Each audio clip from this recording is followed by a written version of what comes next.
혹시 배는 계속해서 불러오는데 매일 힘겹게 회사 출퇴근하는 분 계세요? 회사 휴가는 엄마들 이야기니까 아빠인 나는 전혀 상관없다고 생각하시는 분은 안 계시겠죠? 아직 출산일이 한참 남아서 출산 휴가 안 알아봐도 된다 이렇게 생각하시는 여유 가지고 계신 분 있으시지 않으신가요? 대부분의 임산부들은 예정일이 다가오면 상황 봐서 힘들어질 때쯤에 출산휴가 내고 쉬어야지 라고 생각하고 있을 겁니다. 그런데 출산휴가만큼은 미리 알아두고 준비해야 한다는 사실 너무너무 중요합니다. 저도 직장 다니면서 틈틈이 병원 진료라든지 예약 검사 도와주면서 출산용품 준비한다고 한마디로 눈에 보이는 것들에만 집중을 했었거든요. 근데 매번 바뀌는 정책에다가 복잡하고 어려우니까 미루고 미루다가 이제서야 급하게 머릿속으로 정리를 했습니다. 여러분들은 저처럼 급하게 출산휴가에 대해서 준비하지 말고 미리 사전에 확인해서 염두에 두었다가 실속 있게 출산휴가 쓰시길 바랍니다. 더 이상 출산휴가 공부 미루지를 마시고요. 오늘 딱 정리 시작합시다. 출산휴가도 요령있게 사용한다면 한결 편안한 출산을 맞이하실 수 있을 거예요. 참고로 우리 아빠들도 유급으로 출산휴가를 받을 수 있다는 점 다시 한번 기억해 주시고 딱 10분만 이 영상 끝까지 시청해 주세요. 출산휴가가 뭔지 제일 먼저 확인해 보겠습니다. 출산휴가는 임신 중이나 출산한 여성 근로자가 출산 전후에 사용하는 것이 출산휴가입니다. 정확하게는 출산 전후 휴가라고 하고요. 저희는 편의상 출산휴가라고 지칭하겠습니다. 이제 출산휴가를 위해서는 자격 요건이 있습니다. 고용보험 가입은 물론이고 이제 피보험 기간 180일이 충족되어야 됩니다. 그리고 이 조건이 만약에 충족되었다면 고용보험 홈페이지나 고용보험 센터에 방문해서 신청이 가능한데요. 이제 신청하러 가기 전에 확인해야 될 사항이 있습니다. 먼저 사업주로부터 발급받은 휴가 확인서, 그리고 신청서, 그리고 본인이 거주하고 있는 지역 또는 사업장, 회사의 소재지에 있는 고용센터에 이제 제출을 해야 되는데 이때 통상임금을 확인할 수 있는 자료가 필요합니다. 이 통상임금을 확인할 수 있어야 거기에 맞는 지원금을 지급받을 수 있기 때문이거든요. 이제 언제 신청하느냐 물어보시면 이제 출산휴가 시작한 이후에 1개월부터 끝난 날 이후 12개월 이내에 신청해야 됩니다. 이거 미신청해서 나중에 급여 못 받는 일 없어야 됩니다. 기간이 지나버리면 신청 안 해버리면 급여 못 받습니다. 꼭 확인해 주세요. 출산휴가를 신청할 때 우리가 염두에 두고 주의해야 하는 사항이 있습니다. 바로 출산휴가의 기간입니다. 단태아 기준으로 말씀을 드리면 출산휴가 기간이 90일인데 90일 중에 반드시 출산 후에 45일 이상이 꼭 사용돼야 하는 필수 조건입니다. 90일은 막 쓰는 건 아니고요. 90일도 연속되게 사용해야 합니다. 그런데요, 이게 예외의 경우가 있습니다. 유산이나 사산의 경험이 있거나 혹은 그럴 위험의 우려가 있는 분들, 그리고 만 40세 이상이신 산모분들은 출산 전에 어느 때라도 본인의 컨디션에 맞게 휴가를 나눠 쓸 수 있다는 점 꼭 참조해 주세요. 자, 그러면 가장 중요한 부분 지금부터 말씀드리겠습니다. 딱 주목하셔야 돼요. 그래서 도대체 얼마 주는 건데? 라고 물어보면 결론적으로 말하면 최초 2개월은 통상임금 전부를 받을 수가 있고요. 나머지 1개월은 210만원을 받을 수가 있습니다.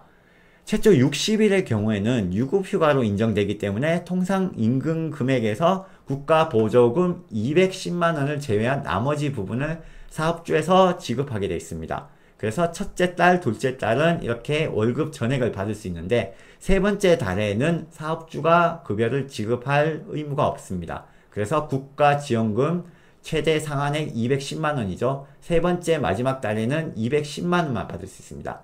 여기서 상한금액 630만원이라고 기록을 해뒀는데 이거는 국가가 월 최대 210만원씩 3개월 동안이기 때문에 상한금액 630만원으로 이제 적어뒀거든요.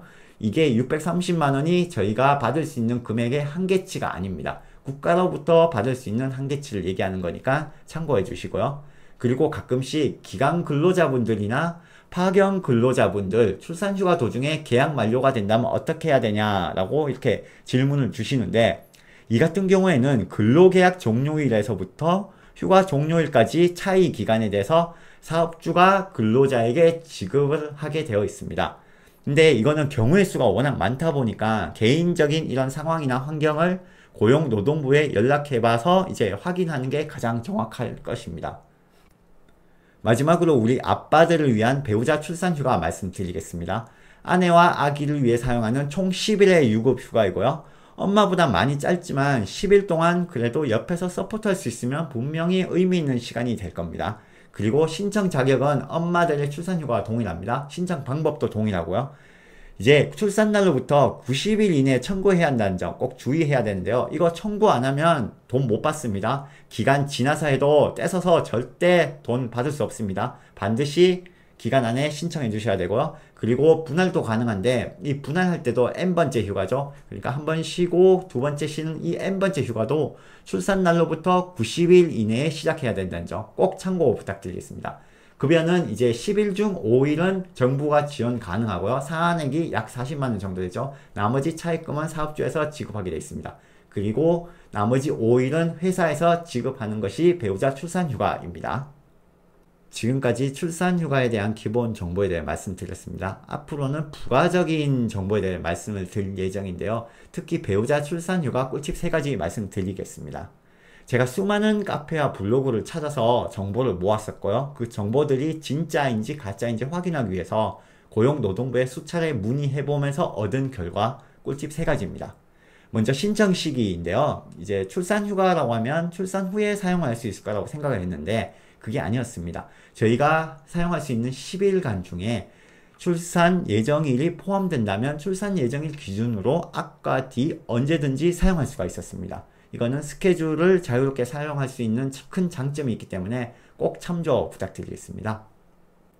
두 번째, 이 팁은 대기업보다 중소기업에서 많이 사용하고 있는데요. 통상 금액의 일부는 국가보존금을 받고 나머지 차액은 사업주가 지불을 한다. 아니 도대체 통상 임금액은 어떻게 계산하고 이 상한액은 어떻게 제외해야 되고 언제 신청하고 언제 지급받고 너무 헷갈리고 복잡하잖아요. 그래서 대위 신청이라고 하는 것을 사용하고 있습니다. 좀 더 쉽게 말씀을 드리자면 저희 개인이 아니라 우리 회사, 그러니까 사업주가 배우자 출산휴가를 신청하는 방법입니다. 한마디로 출산휴가 기간 동안에는 정상적으로 급여를 지급하고 정부 지원금이 나중에 나오면 그것을 전부 사업주가 수령하게 되는 거죠. 그러면 정말 쉽고 간편하게 처리되기 때문에 이 대위 신청 꼭 기억하시기 바랍니다. 마지막으로 더 큰 혜택을 받고 싶다면 어떻게 해야 하나? 현재 지금 24년 7월 기준으로 해서 혜택이 대폭 늘어난다는 소문이 돌고 있습니다. 국가보조지원금이 기존 5일에서 10일로 늘어나고 분할도 1회에서 3회로 늘린다는 계획인데요. 제가 이 정보를 정확하게 확인하기 위해서 고용노동부에 전화를 했는데 지금까지 정식 공문이라든지 공식적으로 발표된 바는 없다고 합니다. 그래서 혹시 지금 많이 급하지 않으신 상황이라면 올해 하반기 7월부터 이제 확인을 수시로 해보시고 혜택이 더 늘어난다면 그때 혜택을 받으면서 배우자 출산휴가를 쓰면 굉장히 좋을 것 같습니다. 지금까지 출산휴가에 대해서 알아봤는데요. 이제 근로자가 휴가 후에 복직했을 때 불이익을 받았다는 이야기를 굉장히 많이 듣거든요.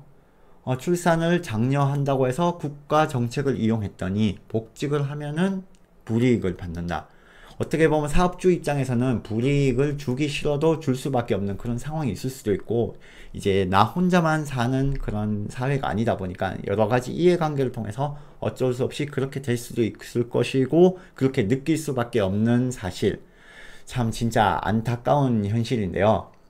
그래도 이거를 써야 된다 말아야 된다 라고 누가 정확하게 말씀을 드릴 수는 없을 것 같습니다. 하지만 이런 정책들을 알지만 안 쓰는 것과 몰라서 못 쓰는 것은 분명히 다르다고 생각하거든요.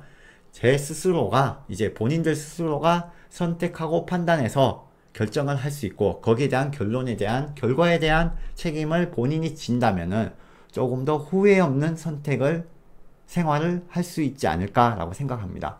이제 각각 환경에 맞게 다양하게 시뮬레이션 구상해 보시고 가정과 회사 양쪽 모두를 챙길 수 있는 현명한 엄마 아빠가 되길 바라면서 오늘은 여기까지 하겠습니다.